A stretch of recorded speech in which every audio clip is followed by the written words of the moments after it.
During this time of social isolation, our need for entertainment has never been greater. Let's check out some of the great television movies available on streaming platforms. Hello, everybody. I'm the Tim character from otherworldlyculture.com. This is otherworldlyculture.com presents Now Streaming. And we got a great show for you tonight. Remember, you can always follow us at our Twitter feed, which is twitter.com/radioother.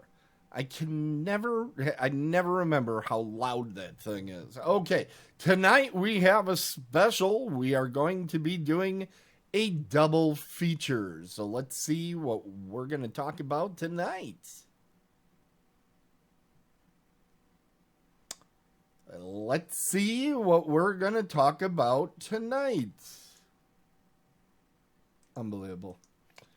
Let's see what we're going to talk about tonight. It worked 15 times before the show. Now you can't see it. We're going to try it again. That's totally hidden. That's incredible. Oh, that's why. Okay. There we go.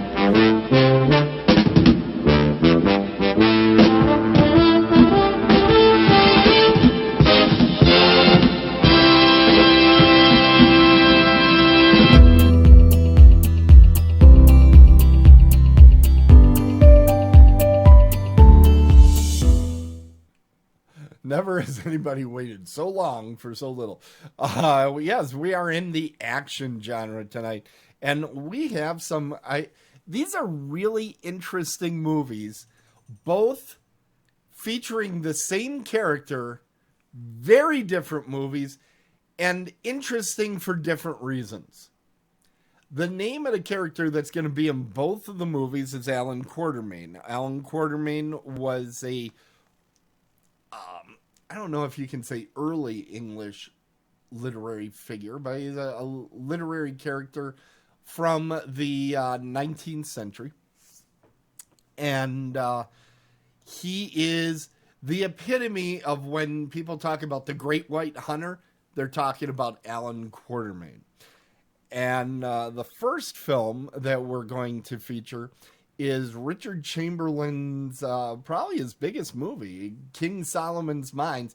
Richard Chamberlain was known primarily for television, Dr. Kildare in particular, or if you're a child of the 70s and 80s, you know him from Shogun. Shogun was a cultural touchstone.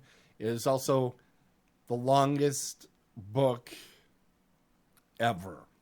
But the miniseries only takes 10 hours. And it's pretty good. It's pretty good. Especially, just like the book, the beginning is really good. And then it just goes on too long. It outstays its welcome. But we're not talking about that. We're talking about King Solomon's Mines. I have not read any of the Allan Quatermain novels. It is on my list, but that list is ridiculous.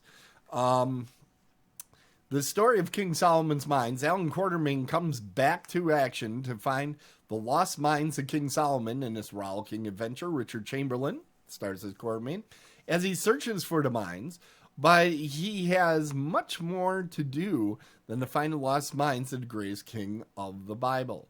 You can see how he seduces his latest lady, how he traverses the jungle and mountains to find the prize, and you will get to see a slight comedic turn that Chamberlain takes when he plays an adventurer that we all wish we could be.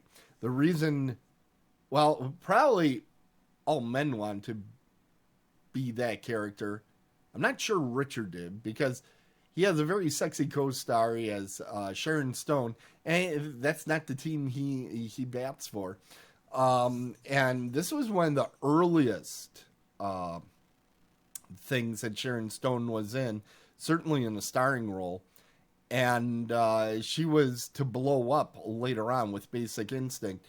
But I think she also was in Citizens on Patrol, like Police Academy 4 or something she was in prior to becoming a big star.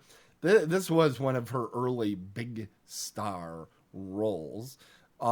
She also was in the sequel, Allan Quatermain and the Lost City of Gold, but most people don't remember her for that. This is the movie they think of Sharon Stone, because this was kind of her big introduction and a big part of why the movie actually did fairly decent. But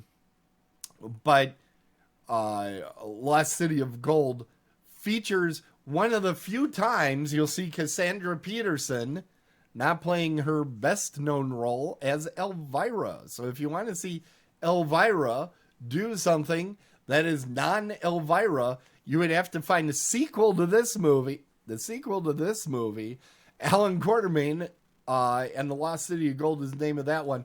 This one is simply King Solomon's Mines.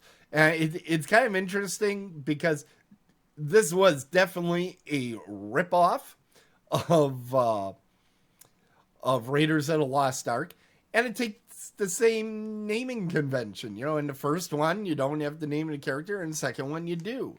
Now, they've gone back, and they've changed Raiders of the Lost Ark to Indiana Jones and the Raiders of the Lost Ark, but that's only cover art. That's not what the actual title of the film was. King Solomon's Mine, lots of action, like you would expect in a movie that was a ripoff of Raiders of the Lost Ark, to a level that is shocking, because this was made by Golan Globus, and those guys didn't spend money too easy. They did spend a little on this. They spent a little time with the script. It's actually a decent movie to watch. It's a fun watch. Lost City of Gold, only watch that one on the dare. Only watch that if you don't have anybody in a room you want to remain friends with, and only if you want to see Elvira doing something that isn't Elvira. Otherwise, it's not really got anything. I don't have much good to say about that one. This one, lots of fun. Entertaining flick. Give it a try. It's worth trying out. Okay. And, by the way, absolutely free on Tubi, or sometimes known as TubiTV. We will have a link in the show notes when this is a recorded show. Also, I think they might put in ads. I didn't watch it on here prior to double check that, but I do believe they put ads in there. But they're not. There are a couple streaming services that put them in almost every 2 minutes. This is not one of them. They're one of the better ones. Tubi TV, you should check it out. It is on your Roku. If you have a Roku, you will be able to find it relatively quick. There's a lot of garbage on there, but they do have a few gems. And this one, I don't know that I would call this a great movie. This is definitely a B movie, but it's a decent B movie, and a lot of fun, and a lot of, oh, they were in it type moments. So give it a shot. King Solomon's Mines with Richard Chamberlain in the fabulous 80s. Now, Allan Quatermain also made the sequel, Allan Quatermain and Lost City of Gold, but then came back in the visage of Sean Connery in the highly divisive film, The League of Extraordinary Gentlemen. Now, it's available for a small cost on Amazon Prime Video. This is a very divisive film. In fact, saying it's very divisive, that's probably the least divisive thing I could say about it. Because this is actually the movie that went so poorly during the making of it that Sean Connery said, I am never, ever going to make another film, and he hasn't. It upset him that much. Films from 2003. Well, let me read. I am grabbing, by the way, the synopsis that you're hearing tonight are from Yidio. I had never found this website before. Yidio. Yidio. And they tell you, if you put in a movie, it'll tell you all the different services where you can grab it. So, pretty good resource for folks. The League of Extraordinary Gentlemen is an action adventure and comic book adaptation of a film. Not really a comic book. I think it's more of a graphic novel. I have purchased it and have not read it yet. Comic book adaptation of a film from 2003 that focuses on the exploits of the Titular League, a group of heroes from various literary works who work together to defend the world of the 19th century from threats both near and far. Definitely a steampunk vibe to the whole thing. After an attack on London's bank results in the theft of priceless artifacts, Sanderson Reed is set to unite the various literary individuals in order to reclaim them. The people who heed the call include Mina Harker, who has vampiric abilities such as blood drinking and control of bats, Allan Quatermain, a superior hunter and adventurer, the Invisible Man, Dorian Gray, who never seems to age, Captain Nemo, who offers his services as captain of Nautilus, and the American Tom Sawyer as a raw recruit of the Secret Service. And both sides of Dr. Jekyll's personality, with Mr. Hyde serving as a massive beatstick for the League. The team eventually follows the clues to Venice, where a massive plot to begin an international war is brewing. New war machines, vampires, a major betrayal, and even timed explosives planted throughout the floating city push the team to its breaking point. Now, a lot of people don't like this movie. It's a superhero movie. It doesn't really have superheroes. It has, like, 19th century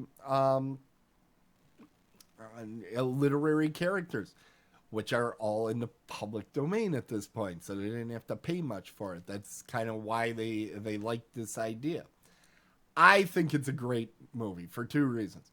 First of all, it's a great movie to show not real little kids. There's a good amount of violence in this film, but I would say tweens, because it might get them interested in reading some of the books, including Dracula, including Tom Sawyer, Huck Finn, including 20,000 Leagues, all these great books. And I think Dorian Gray's a short story, if memory serves. Give them a read and give them a chance. That's a great thing. Of those, I've read Dracula and Dr. Jekyll and Mr. Hyde. Those are the two I've read. 20,000 Leagues, I think I gave a try. But I haven't read Dorian. I haven't read Allan Quatermain. But it at least gives kids an entry point to understand what these characters were. The other thing is, the action sequences are pretty damn good.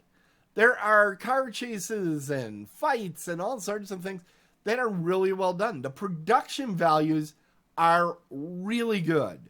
The Nautilus in particular looks awesome. Wow. I wish they would have made another version of 20,000 I know. The Disney version. I love the Disney version too. I think that movie is looking to be remade hard.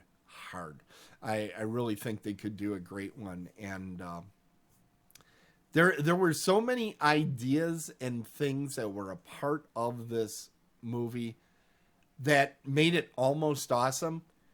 You can tell why it wasn't a hit. There were problems with it. But boy, it was a lot of fun during a good portion of it. And I think people should give it a real chance. League of Extraordinary Gentlemen, playing now on Prime Video. Small cost associated with it, but give it a try. It's definitely worth it. If you're looking for a big Hollywood summer action movie, you really can't go wrong with either of these two. Either the League of Extraordinary Gentlemen or King Solomon's Mines, which is available, of course, on Tubi. So that's it for all of us over here at otherworldlyculture.com, now streaming. And we remind you once again, check us out on our Twitter feed at twitter.com/radioother. And until we meet again sometime next week, remember, wash your hands.